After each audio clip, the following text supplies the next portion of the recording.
Hi, നമ്മുടെ 10 golden റൂൾസിലെ എട്ടാമത്തെ പോയിൻ്റാണ് ഇന്ന് നമ്മൾ ഡിസ്കസ് ചെയ്യാൻ പോകുന്നത്. ദാറ്റ് ഈസ് ടൈം മാനേജ്മെൻ്റ് ആണ്. നീറ്റിന് പ്രിപ്പയർ ചെയ്യുന്ന സമയത്ത് ടൈമിന് വളരെ ഇമ്പോർട്ടൻസ് ഉണ്ട്. അത് പല രീതിയിലാണ് നമ്മളത് പറയേണ്ടിയിരിക്കുന്നത്. ഒന്നാമത്തേതായിട്ട് നിങ്ങൾ എക്സാം എഴുതുന്ന സമയം വളരെ ഇമ്പോർട്ടൻ്റ് ആണ്. നിങ്ങൾ പഠിക്കാൻ എടുക്കുന്ന സമയം വളരെ ഇമ്പോർട്ടൻ്റ് ആണ്. ഉറങ്ങുന്ന സമയം വളരെ ഇമ്പോർട്ടൻ്റ് ആണ്. ഭക്ഷണം കഴിക്കാൻ എടുക്കുന്ന സമയം വളരെ ഇമ്പോർട്ടൻ്റ് ആണ്. നിങ്ങൾ അതേപോലെ ഇലക്ട്രോണിക് ഗാഡ്ജറ്റ്സുകളിൽ സ്പെൻഡ് ചെയ്യുന്ന ടൈം, ഇതൊക്കെ വളരെ ഇമ്പോർട്ടൻ്റ് ആണ്. അപ്പോൾ time management is very very important in case of NEET. Okay, അപ്പോൾ നമുക്ക് ഓരോന്നായിട്ട് ഇങ്ങനെ ഡിസ്കസ് ചെയ്യാം. ഒന്നാമതായിട്ട് ഞാൻ പറയുന്നത് എന്താ വെച്ച് കഴിഞ്ഞാൽ, നമുക്ക് വളരെ ഇമ്പോർട്ടൻ്റ് ആയിട്ടുള്ളതാണ് എക്സാം ടൈമിലെ management. Okay, exam time management. Exam എഴുതുന്ന സമയത്ത് നിങ്ങൾ ശ്രദ്ധിക്കേണ്ട കാര്യം, യു മസ്റ്റ് ബി ഹാവിങ് ഒരു ഐഡിയ വേണം. ഈ ക്വസ്റ്റ്യൻ പേപ്പർ ഞാൻ എത്ര സമയം കൊണ്ട് തീർക്കും എന്നുള്ളൊരു ഐഡിയ വേണം. നിങ്ങളുടെ കയ്യിൽ ക്വസ്റ്റ്യൻ പേപ്പർ കിട്ടിക്കഴിഞ്ഞാൽ ഫസ്റ്റ് എല്ലാ ആൾക്കാരും ചെയ്യുന്നതെന്ന് വെച്ച് കഴിഞ്ഞാൽ ഒരു ധൃതി ഉണ്ടാവും. അതായത് ടൈം വളരെ കുറവാണ്, അതുകൊണ്ട് എത്രയും പെട്ടെന്ന് എഴുതണം. അങ്ങനെ നമ്മൾ സില്ലി മിസ്റ്റേക്സ് വരുത്താനുള്ള സാധ്യതയുണ്ട്. അപ്പോൾ നിങ്ങൾ അതൊന്നും ചെയ്യേണ്ട. നിങ്ങൾ വളരെ സമാധാനത്തോടു കൂടി മാത്രം ഈ ക്വസ്റ്റ്യൻ പേപ്പറിനെ അപ്രോച്ച് ചെയ്യുക. ക്വസ്റ്റ്യൻ പേപ്പർ കിട്ടിയതിന് ശേഷം ക്വസ്റ്റ്യൻ പേപ്പർ കംപ്ലീറ്റ്ലി ഒന്ന് റഫായിട്ടൊന്ന് നോക്കുക. പിന്നെ അതിനുശേഷം നിങ്ങൾക്ക് താല്പര്യമുള്ള സബ്ജക്റ്റ് നിങ്ങൾ സ്റ്റാർട്ട് ചെയ്യുക. എന്താണോ നിങ്ങൾ പ്രാക്ടീസ് ചെയ്തിരുന്നത്, അതായത് ഫിസിക്സ് ആണോ ഫസ്റ്റ് തുടങ്ങുന്നത് എങ്കിൽ ഫിസിക്സ് സ്റ്റാർട്ട് ചെയ്യുക, അല്ലെങ്കിൽ കെമിസ്ട്രി ആണെങ്കിൽ അത് സ്റ്റാർട്ട് ചെയ്യുക. നിങ്ങൾ വേറൊരു കാര്യം, ഒരു ക്വസ്റ്റ്യന് വേണ്ടിയിട്ട് നിങ്ങളുടെ കയ്യിലുള്ളത് 1 മിനിറ്റ് ആണെന്ന് എപ്പോഴും മനസ്സിൽ വയ്ക്കുക. ഓക്കെ, ഈ 1 മിനിറ്റിന് മുകളിൽ ഒരു ക്വസ്റ്റ്യന് മുകളിൽ ഇരുന്ന് കഴിഞ്ഞാൽ നിങ്ങളുടെ ബാക്കി സമയം നഷ്ടപ്പെടും. അതുകൊണ്ട് 1 മിനിറ്റിൽ നിന്ന് മുകളിലേക്ക് നിങ്ങളൊരു ക്വസ്റ്റ്യനിൽ ഇരിക്കുന്നതായിട്ട് നിങ്ങൾക്ക് തോന്നിയാൽ അപ്പോൾ തന്നെ നെക്സ്റ്റ് ക്വസ്റ്റ്യനിലേക്ക് സ്കിപ്പ് ചെയ്യുക.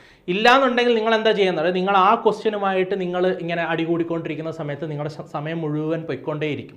അതുകൊണ്ട് എപ്പോഴും മനസ്സിലാക്കുക, 1 മിനിറ്റാണ് ഒരു ക്വസ്റ്റ്യന് തന്നിട്ടുള്ളത് എങ്കിൽ നിങ്ങൾ എന്ത് ചെയ്യുക, നിങ്ങൾ ആ 1 മിനിറ്റ് കഴിയുമ്പോൾ അടുത്ത ക്വസ്റ്റ്യനിലേക്ക് പോവുക. ഓട്ടോമാറ്റിക്കലി അത് പോകാൻ നിങ്ങൾ പഠിക്കണം. അതിന് ആൻസർ കിട്ടുകയോ കിട്ടാതിരിക്കുകയോ ചെയ്യട്ടെ, ഇനി വരാനുള്ള ക്വസ്റ്റ്യനിലെ ആൻസേഴ്സ് നിങ്ങൾ പെട്ടെന്ന് എന്ത് ചെയ്യുക, കണ്ടുപിടിച്ച് പോവുക. ഇനി അടുത്തതായിട്ട് എക്സാം എഴുതുന്ന കാര്യം പറഞ്ഞു. ഇനി നിങ്ങളുടെ ഡെയിലി ടൈം മാനേജ്മെൻ്റ് ഉണ്ട്. ഡെയിലി നിങ്ങൾക്ക് എങ്ങനെയാണ് ടൈം മാനേജ് ചെയ്യാൻ പറ്റുക? നിങ്ങൾ എപ്പോഴും പഠിക്കുന്ന സമയത്ത് ഒരു ഷെഡ്യൂൾ ഉണ്ടാക്കി വച്ചിട്ട് പഠിക്കുക. അതിൽ സ്റ്റിക്ക് ഓൺ ചെയ്യാൻ ശ്രമിക്കുക. ഞാൻ രാവിലെ ഇത്ര മണിക്ക് എണീക്കും, അല്ലെങ്കിൽ ഇത്ര മണിക്കാണ് ഞാൻ പഠിക്കാനിരിക്കുക, ഇത്ര മണി തൊട്ട് ഇത്ര മണി വരെ ഞാൻ പഠിക്കാനിരിക്കും എന്നൊക്കെ അത് നിശ്ചയിച്ച് കഴിഞ്ഞാൽ പിന്നെ അതിൽ നിന്ന് എന്ത് ചെയ്യരുത്, മാറരുത്. അതങ്ങനെ തന്നെ ഫിക്സ് ചെയ്ത് പഠിക്കാൻ ശ്രമിക്കുക. ഇനി അതേപോലെ തന്നെ നിങ്ങൾ ബാക്കി കാര്യങ്ങൾക്ക് വേണ്ടി യൂസ് ചെയ്യുന്ന ടൈമുണ്ട്. ഉറങ്ങാൻ വേണ്ടി ഉപയോഗിക്കുന്ന ടൈം. ഉറങ്ങാൻ വേണ്ടിയിട്ട് നിങ്ങൾ സാധാരണഗതിയിൽ കുറേ ആൾക്കാർ ചിന്തിക്കുന്നത് ഉറക്കം ഉളച്ചിരുന്ന് പഠിച്ചാൽ മാത്രമേ നീറ്റ് കിട്ടുള്ളൂ എന്നാണ്. അല്ല, നിങ്ങളൊരു നോർമൽ റുട്ടീനിൽ നോർമൽ രീതിയിൽ നന്നായിട്ട് ഉറങ്ങിയിട്ടൊക്കെ പഠിച്ചാലും നിങ്ങൾക്ക് നീറ്റ് കിട്ടും. അതുകൊണ്ട് ഉറക്കം കോംപ്രമൈസ് ചെയ്യാൻ നിൽക്കരുത്. നിങ്ങൾക്ക് ബേസിക്കലി ഒരു 6 to 7 hours നിങ്ങൾക്ക് എന്ത് ചെയ്യാം, ഒരു ദിവസം എന്ത് ചെയ്യാം, ഉറങ്ങാം. ഒരു സംശയമില്ല, 6 to 7 hours നിങ്ങൾക്ക് കൃത്യമായിട്ട് നിങ്ങൾക്ക് ഉറങ്ങാം. അതിനുശേഷമുള്ള സമയം നിങ്ങൾ കൃത്യമായിട്ട് ഉപയോഗിക്കുക എന്നുള്ളതാണ് വളരെ ഇമ്പോർട്ടൻ്റ് ആയിട്ടുള്ള കാര്യം.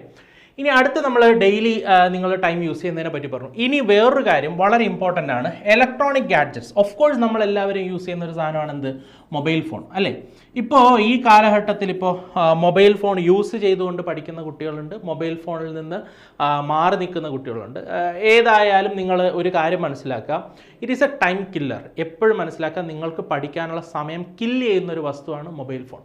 മൊബൈൽ ഫോണിൽ നിങ്ങൾക്ക് സോഷ്യൽ മീഡിയ പ്ലാറ്റ്ഫോംസിൽ ആക്സസ് ഉണ്ടെങ്കിൽ തന്നെ നിങ്ങളുടെ ടൈം എന്ത് ചെയ്യും, നിങ്ങൾക്ക് കുറഞ്ഞു പോകും. ഇപ്പം ചില സ്ഥലങ്ങളിൽ എന്താ ചെയ്യാന്ന് വെച്ച് കഴിഞ്ഞാൽ, ഒരു ദിവസത്തിൽ നിങ്ങൾക്ക് വീട്ടിലേക്ക് വിളിക്കാനൊക്കെ ആയിട്ട് നിങ്ങൾക്കൊരു 15 minutes to 20 minutes നിങ്ങൾക്ക് ഈ പറയുന്ന ഫോൺ തരികയാണെന്ന് വിചാരിക്കുക. ഫൈൻ, നല്ല കാര്യം തന്നെയാണ്. നിങ്ങൾ ആ ഒരു സമയം മാത്രം യൂസ് ചെയ്യുന്നു, ബാക്കി സമയം അതിൽ നിന്ന് വിട്ടു നിൽക്കുന്നു, നല്ല കാര്യം. അത് ആഴ്ചയിൽ ഒരിക്കൽ ചെയ്താൽ അതും നല്ല കാര്യം. ഈ ഒരു ടൈം നിങ്ങൾ ഒരിക്കലും എന്ത് ചെയ്യരുത്, ഈ പറയുന്ന സോഷ്യൽ മീഡിയയിലോ അങ്ങനെയുള്ള കാര്യങ്ങളിൽ ഇരിക്കാൻ വേണ്ടിയിട്ട് ശ്രമിക്കരുത്. That's A must thing. Okay, അപ്പം ആ ഒരു ടൈം കില്ലിങ് കാര്യം കൂടെ നിങ്ങൾ ഒഴിവാക്കി കഴിഞ്ഞാൽ നിങ്ങൾക്ക് ആ സമയം കൂടെ പഠിക്കാനായിട്ട് യൂസ് ചെയ്യാം. അപ്പോൾ ഇതാണ് നമുക്ക് ജനറലി ടൈം മാനേജ്മെൻറ്റിനെ പറ്റിയിട്ട് പറയാൻ പറ്റുക. ഇനി ഇതിൽ നിന്നുള്ള അഡീഷണൽ കാര്യങ്ങൾ നമ്മൾ ഓരോരോ വീഡിയോസായിട്ട് ചെയ്യാം. അപ്പോൾ ഈ കാര്യങ്ങൾ നിങ്ങൾ ശ്രദ്ധിക്കുക. ഇതേ ഉള്ളൂ ടൈം മാനേജ്മെൻറ്റിൽ പറയാനായിട്ട്. എന്തെങ്കിലും ഡൗട്ട്സ് ഉണ്ടെങ്കിൽ ചോദിക്കാം. So thank you for watching.